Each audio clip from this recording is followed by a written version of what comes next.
Morning everyone. सो सुबह उठा मैं और सुबह उठ कर कॉफ़ी वगैरह पी और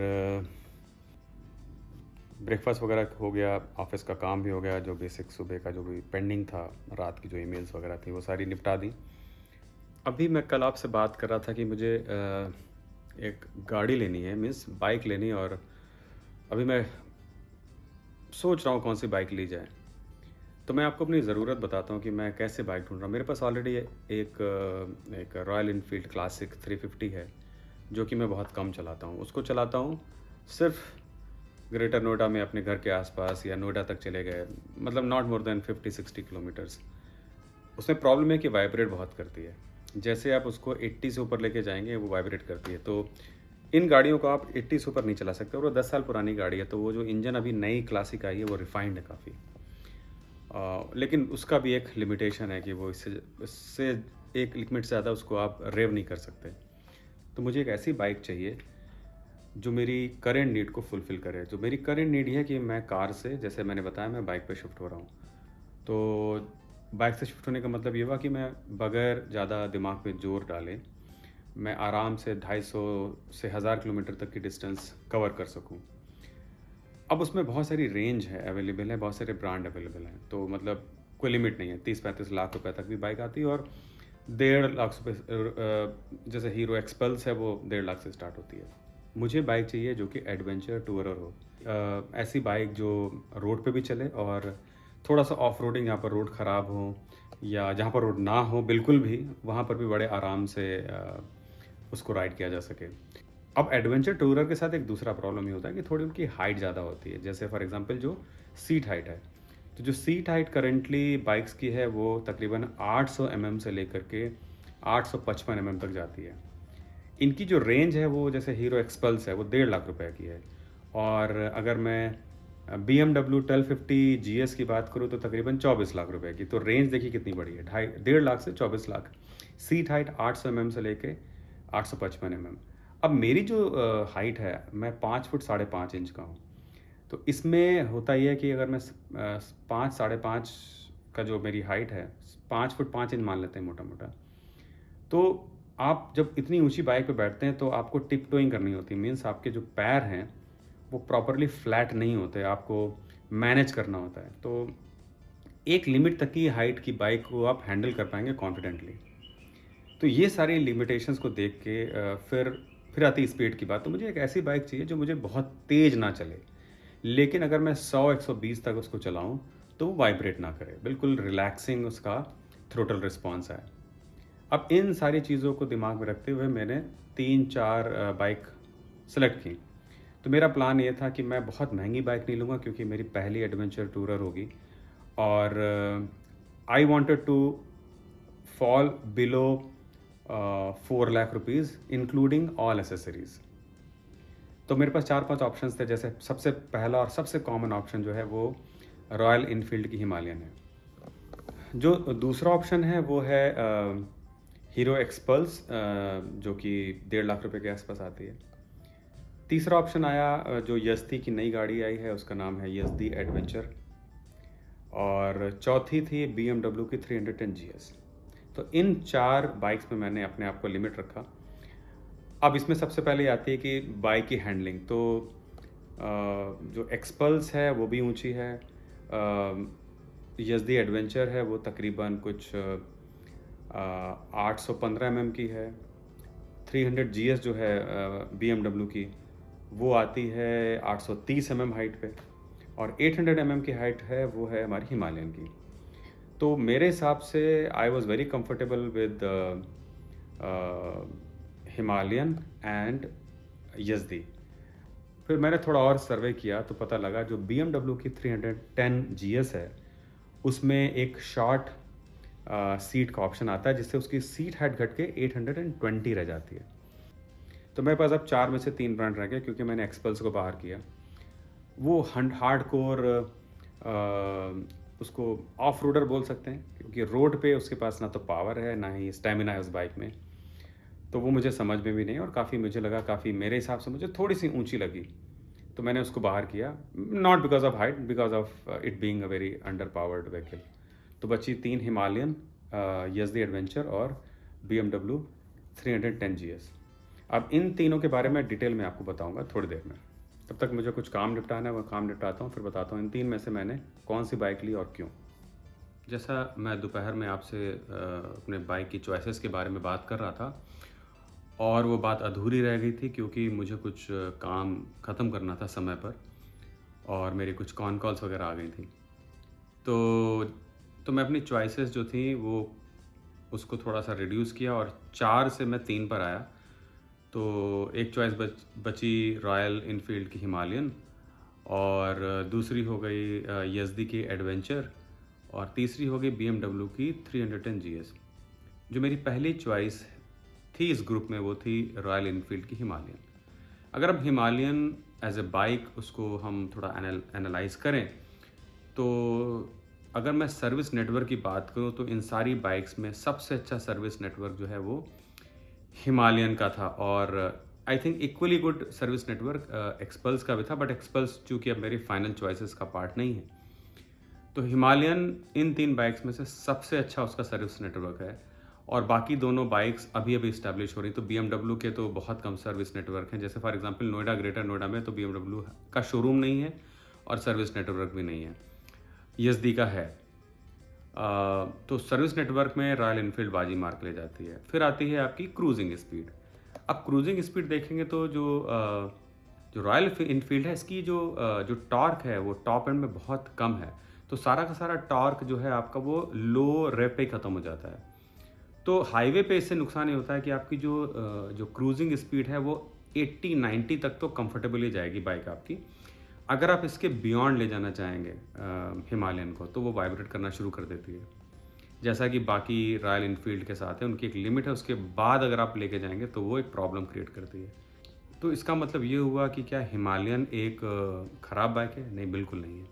अगर आपने ऑफ-रोडिंग करनी है तो यही जो उसकी कमी है, उसकी क्रूज़िंग स्पीड पे जो क्वेश्चन मार्क लगाती है, यही उसका स्ट्रेंथ बन जाती है जब आप उसको ऑफ रोडिंग पे लेके जाते हैं। तो वहाँ पर वो इन तीनों बाइक से अच्छा परफॉर्म करती है। अब मेरी चॉइस क्या है कि मुझे टारमैक पे यानी रोड्स पे गाड़ी चलानी है। मेरे को ऑफ रोडिंग में कोई इंटरेस्ट नहीं है। मेरे लिए ऑफ रोडिंग का मतलब है कि अगर कहीं पर रोड नहीं है, छोटा सा एक गैप आया और वहाँ पर थोड़े से रबल्स हैं, पत्थर हैं, तो बस इतनी ऑफ रोडिंग मुझे करनी है जो कि मुझे मजबूरी में करनी होगी। या मैं लद्दाख जा रहा हूँ तो 80% रोड है, 20% ऑफ रोडिंग है, इतना चलेगा। लेकिन अगर आप हार्डकोर ऑफ-रोडिंग करेंगे तो हिमालयन इन तीनों बाइक में से बेस्ट है। बट चूँकि मेरी चॉइस ऑफ-रोडिंग बिल्कुल भी नहीं है, तो मैंने हिमालयन मेरी चॉइस से बाहर चली गई क्योंकि मुझे रोड पे चलाना है और रोड पे हिमालयन का परफॉर्मेंस जो है क्रूज़िंग में ख़राब है। 80-90 से ज़्यादा आप उसको नहीं खींच सकते। मैंने चला के देखी और मुझे नहीं समझ में आई। लोग चलाते हैं, कहते हैं 100 पे चला रहे हैं, 110 पे चला रहे हैं, लेकिन वो आप उसको बहुत ज़्यादा पुश करना पड़ता है उस इंजन को, तब वो जाता है और आप बहुत लंबे समय तक नहीं चला सकते, मतलब होल डे क्रूजिंग नहीं कर सकते। तो इसलिए हिमालयन मेरी एक फाइनल चॉइस में से बाहर हो गई। अब बची मेरे पास 2 बाइक्स, यज़दी एडवेंचर और BMW GS 310। यज़दी एडवेंचर की जो टॉप स्पीड जो मैंने रिव्यू में देखी, मैंने तो नहीं चलाई, वो 147-150 के आसपास गई। और अगर आप BMW की बाइक को लेके जाते हैं 310 वाली को तो वो भी इससे थोड़ा-सा और ज़्यादा जाती है, मतलब 160-170 तक चली जाती है। अब क्या मैं इतनी स्पीड पे गाड़ी चलाऊँगा? मुझे एक ऐसी बाइक चाहिए जो कि कंफर्टेबली 100-120 तक क्रूज़ कर सके। वैसे तो मुझे चलानी 100 पे ही है, लेकिन अगर मुझे ओवरटेक करना पड़े किसी को या कुछ ज़रूरत पड़े तो मैं 120 तक ले जा सकूँ, तो मुझे लगता है कि यज़दी 120 तक बड़े आराम से पूरे दिन क्रूज़ कर लेगी और 100 पे तो बहुत ही आराम से चलेगी। तो इसमें BMW की जो ज़्यादा पावर है, चूँकि वो उसका BHP भी ज़्यादा है और टॉर्क भी ज़्यादा है, इस मामले में BMW थोड़ा आगे निकलती है, लेकिन जो वो BMW के जो प्लस पॉइंट है वो मेरे किसी काम के नहीं, क्योंकि मैं कभी इतनी तेज़ बाइक नहीं चलाऊँगा। I am not a very fast rider. फिर आता है बिल्ड क्वालिटी। तो बिल्ड क्वालिटी में देखा जाए तो डेफ़िनेटली जो BMW की जो बिल्ड क्वालिटी है बहुत सुपर्ब है, नीट है, पैनल गैप्स नहीं मिलेंगे आपको, बिल्कुल फिट एंड फिनिश लगता है कि आप बहुत महँगी बाइक चला रहे हैं। लेकिन उसमें एक प्रॉब्लम है कि जो BMW है उसकी हाइट 830 है और कम करने पे वो 820 होती है mm में। और जो एडवेंचर टूरर है अपनी यज़दी वाली, इसकी 820 है। तो जब मैंने दोनों बाइक पे बैठ के देखा, तो मुझे लगा 820 815 पे जो कि एडवेंचर की हाइट है, उस पे भी मेरे पैर बहुत कंफर्टेबली नहीं लग रहे हैं, but it is better comfort than और कॉन्फिडेंस दैन BMW GS। अब इसमें दिक्कत क्या होती है? दिक्कत ये होती है कि अगर आपके पैर नीचे नहीं प्रॉपरली आ रहे हैं और बाई चांस आपसे बाइक गिरने लगे और इवेंचुअली गिर जाए, तो BMW का जो कंस्ट्रक्ट है उसमें फाइबर बहुत ज़्यादा है, और BMW आपको पता ही है कि अगर टूटेगी तो पैसे ठीक-ठाक खर्च करवाएगी। और इसके अलावा जो आप यज़दी पे जाते हैं तो इसका मेजॉरिटी ऑफ द कंस्ट्रक्ट जो है वो शायद फिट एंड फिनिश इतनी अच्छी नहीं है उसकी, लेकिन मेजॉरिटी ऑफ द कंस्ट्रक्ट जो आपके मेन पार्ट हैं वो सारे के सारे मेटल हैं। तो क्या है कि अगर बाइक गिरती भी है तो थोड़े बहुत स्क्रैचेस आएँगे। बाइक को बहुत मुश्किल से ही कुछ होगा unless there is a decent impact on the bike. तब तक बाइक नॉर्मली उसमें टूट-फूट नहीं होने के चांसेस हैं। एक तो ये बात थी जो कि यज़दी के फ़ेवर में जा रही है। दूसरा अगर हम देखें कि overall cost of the bike, जब मुझे बाइक 120 से ऊपर नहीं जाना है और ऑलमोस्ट सिमिलर परफॉर्मेंस मुझे BMW से ही लेनी है, दो वो परफॉर्म और अच्छा करती है, लेकिन मुझे उतनी परफॉर्मेंस की शायद ज़रूरत नहीं है। तो उसके लिए ऑन रोड जो कॉस्ट आती है BMW की, वो आती है तकरीबन कुछ 3,60,65,000 रुपये, और यज़दी की आती है कॉस्ट तकरीबन 2,50,000। तो सीधे-सीधे आपका 1,00,000 रुपए की सेविंग है, और उस 1,00,000 रुपए में हम अपने राइडिंग गियर खरीद सकते हैं और सारी एसेसरीज़ भी लगा लेंगे तो भी आपके 1,00,000 रुपए के अंदर सब आ जाएगा। तो इस हिसाब से अगर देखा जाए तो जो on road cost of the bike along with accessory and riding gear, Yezdi becomes a better product in as compare to BMW। Branding की बात करें तो यस, आप BMW की बाइक लेंगे, आप पार्किंग में खड़ी करेंगे तो लोग मुड़-मुड़ के देखेंगे, पूछेंगे कौन-सी बाइक है। थोड़ा-सा आपको एक एक आई बॉलिंग मिलती है क्राउड की, बट ये एक नुकसान भी है। जैसे आप फॉर एग्ज़ाम्पल अगर आप किसी मॉल में जाएँ या कहीं पर पार्किंग में गाड़ी खड़ी करें, तो लोग इस बाइक पे बैठते हैं, फ़ोटो खिंचवाते हैं, और वो कोई छेड़खानी करेगा तो अननेसेसरी का अटेंशन ग्रैब करती है, जो मुझे चाहिए नहीं। क्योंकि अगर मैं पहाड़ों पे जा रहा हूँ छोटी-छोटी जगह पे, और वहाँ BMW की बाइक अगर आप ऐसे खुले में खड़ी करेंगे, जहाँ पार्किंग नहीं है प्रॉपर, या पार्किंग जो है वो गार्डेड नहीं है, तो BMW इज़ अ प्रॉब्लम। मैं होटल के रूम में बैठूँगा लेकिन मेरा दिमाग बाइक पे लगा रहेगा। इसलिए BMW एक और उसमें जो उसका ब्यूटी है वो उसका एक उसके लिए एक सिक्योरिटी कंसर्न भी पैदा करती है। यज़दी थोड़ी-सी उतनी प्रीमियम नहीं है, और it doesn't attract a lot of attention, but it's a good bike. तो ये बात मुझे लगता है यज़दी के फ़ेवर में जाती है, क्योंकि मैं छोटी-छोटी जगह जाऊँगा और शायद जहाँ पर मुझे सिक्योरिटी कंसर्न हो सकता है टुवर्ड्स द बाइक। और ओवरऑल फिर आता है मेंटेनेंस ऑफ द बाइक। तो जो यज़दी का जो मेंटेनेंस है, अगर मैं पेड सर्विस की बात करूँ तो 2,500 से 3,000 के बीच में आता है, ऐसा लोगों ने मुझे बताया है जिन्होंने सर्विस करा ली है अपनी। वहीं अगर BMW पे जाते हैं तो इससे कम से कम 3 गुना सर्विस आती है BMW की नॉर्मल पेड सर्विस की। फिर अगर पार्ट्स वगैरह चेंज हुए, जैसे ब्रेक पैड हो गए या आपके वायर्स हो गए, कुछ भी चेंज करना होगा, तो BMW की कॉस्ट डेफ़िनेटली किसी भी बाइक से ज़्यादा होती है।